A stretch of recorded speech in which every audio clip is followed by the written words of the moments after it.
Alright guys, so if you're watching this video, it's because you are either new to Rainbow Six Siege or just aren't getting placed where you want to be placed. And let me be clear, I'm not the best person in the world of this game. If you are above platinum, or above low platinum even, this video probably is not going to help you at all. This is mainly for the people who are new to the game due to Gamepass or are gold and below. And so primarily we're going to focus on two main tips, and they're super simple. Alright, I'm not going to go in depth on all these weird spawn peek, triple monkey slam angles you're going to need to know. No, I'm not going to do any of that. Alright, it's going to be the most simple tips that I can give you. Alright, we're just going to go straight to number one, and that's crosshair placement. And before you even click off the video, because this is everyone's number one tip, let me give you a little bit of extra insight for crosshair placement. So crosshair placement is not, let's write this down, is not where your eyes are looking. The bullets do not come out of your eyes, right? And it took me over 2 years to learn this, trust me, probably 4. I've been playing this game since it launched, and I would say I've only really listened to this for about a year. And so a lot of YouTubers will tell you, your crosshair placement's gotta be good, but naturally, you're gonna use your eyes to scan for people, right? And you gotta get out of that right now. Stop doing that. You want to use your crosshairs. If you're looking at a corner and someone comes around that corner, great, you see them, but you still gotta move your crosshairs there. The bullets, again, do not come out of your eyes. They come out of your crosshair, come out of your gun. So you want to have your crosshairs wherever you're looking, because even if you see them first, you still have to pull your gun to them. And that aim in the beginning, when you first start out, that's going to be one of those things you're just going to have to get used to.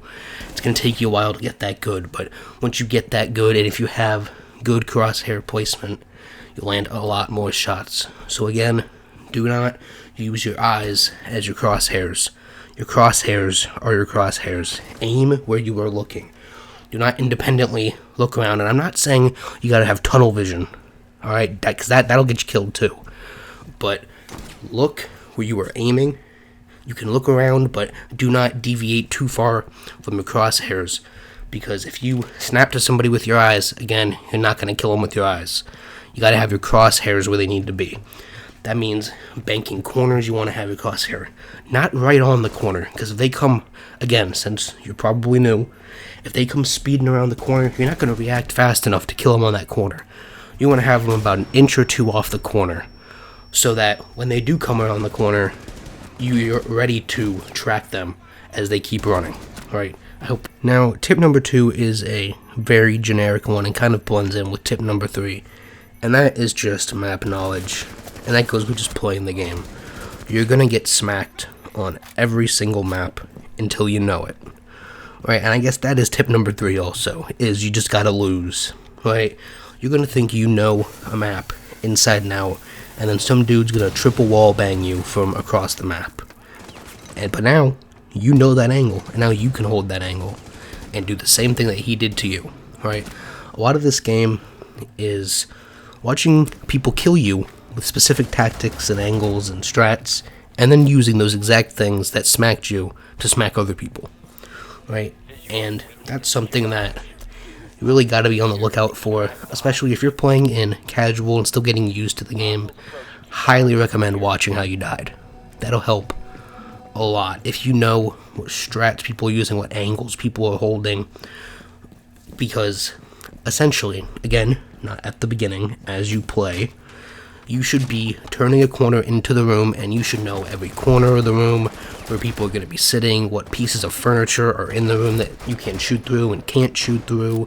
Essentially, you should have x-ray vision on the room you're about to go into. You should know everything that's going to be on the other side. Now, obviously, if it's an objective room, if there's a person in there, if they have shields and different other things set up, you can't know everything, but you should know the base layout of the room as well as you can. And this is something that's going to be constantly changing as you play with new map updates and map reworks, new maps entirely. So that's just something that you always got to keep up on. Again, something that I do still 5 years later is when a new map releases, you got to go into a custom game, or now they have the game mode where you can just play that map over and over again, but originally that wasn't a utility that we had, so you'd have to go into a custom game, run around, learn all the camera placements first. That's the first thing I do, is learn where the cameras are. Once you do that, learn the objective rooms, learn some of the connecting rooms, make call-outs for some of these rooms if you're playing with a group of people, and really just know the maps inside and out. And so this will be my final tip, because it's going to be something that a lot of people, a lot of larger Rainbow Six Siege YouTubers aren't going to agree on. And so when you're picking an operator in this game, because when we all started out, there were half the number of operators that you guys are having to choose from.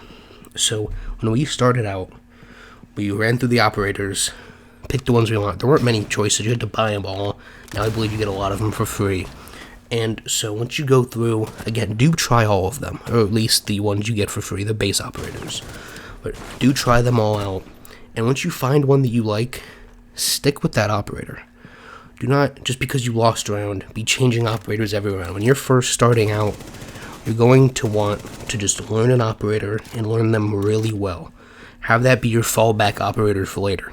When you get 3-4 seasons in, a year in, you're going to want to have an operator where nothing's working in this game. No matter what you do, go back to your fallback operator. Mine's Thermite. I have probably half the time played I have on the game just on Thermite. And I always go back to Thermite. I know how his gun works, I know how he plays, and it works well. It usually goes well. And so find your operator on both sides. That's your anchor operator that you're always going to fall back to if shit ain't going well. Now, that being said, once you get a little bit better, once you're a couple seasons in, something that is really important is picking an operator based on what you're doing. Right? You do not want to pick Thatcher every single round just because you like Thatcher. Now, Thatcher is a very useful operator, but for example, if you know they can't go kitchen or they can't go garage, somewhere where you're going to need a hard breacher, you probably shouldn't waste your pick on a hard breacher. Now again, a hard breacher is one that you can be a little bit flexible with, but I'm just giving an example. If you know there's a room with a lot of hatches, you don't want to bring Kaid to get all those hatches down.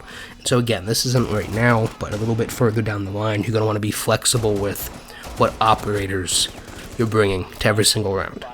And so again, I don't want to get too complicated. I just wanted to give my 4 years of getting smacked experience to the new players on Gamepass, because it's going to be rough. There's a lot of people who are really good at this game, and I hope you guys enjoy it. Let me know what you guys think of the game, or if you want more videos like this, down in the comments below, and I'll see you guys on the next one.